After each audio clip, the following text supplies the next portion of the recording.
నీకు చూపిస్తా. నేనండి మీ తిరుపతి అబ్బాయిని. ఈ రోజు మనం చూడబోతున్నాం మా తిరుపతి గల్లీ గణేష్ పార్ట్ 4.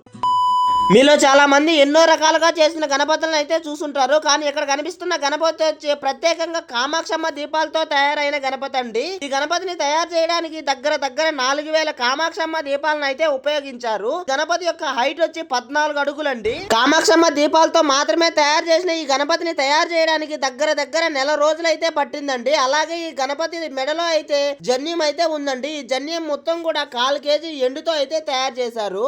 ఈ వీధి వాళ్ళు అయితే గత 4 సంవత్సరాల నుంచి ప్రకృతికి ఎటువంటి నష్టము, ఎటువంటి పొల్యూషన్ లేకుండా అయితే వినాయక బొమ్మలను అయితే తయారు చేస్తున్నారండి. వీళ్ళు మట్టి బొమ్మలనే పెట్టడం కాకుండా ప్రత్యేకంగా గణపతి బొమ్మలను తయారు చేయడం 2021 కరోనా టైంలో అయితే మొదలు పెట్టారండి. అప్పటి నుంచి వంకాయలు, టెంకాయలు, కల్చం సొమ్ములతో పాటు ఈసారి మరీ ప్రత్యేకంగా కామాక్షమ్మ దీపాలతో అయితే పెట్టారు. కామాక్షమ్మ దీపాలతో మాత్రమే ప్రత్యేకంగా తయారైన ఈ గణపతి యొక్క అడ్రస్ ఎక్కడ అనుకుంటున్నారా? తిరుపతిలో ఉన్న తిలక్ రోడ్ లో నాయుడు మొబైల్స్ కి ఆపోజిట్ లో రాగి చెట్టు పక్క సందులో అయితే ఈ గణపతి యొక్క విగ్రహం అయితే ఉంటుందండి. మా తిరుపతిలో ఉండే ఇలాంటి మరెన్నో ప్రత్యేకమైన వినాయక విగ్రహాలను చూడాలనుకుంటే మరి ఆలస్యం చేయకుండా ఇక్కడ కనిపిస్తున్న ఫాలో అండ్ సబ్స్క్రైబ్ చేసుకుని వెళ్ళొచ్చు కదా గోవిందా. మరొక వీడియోతో మళ్ళీ కలుసుకుందాం గోవిందా.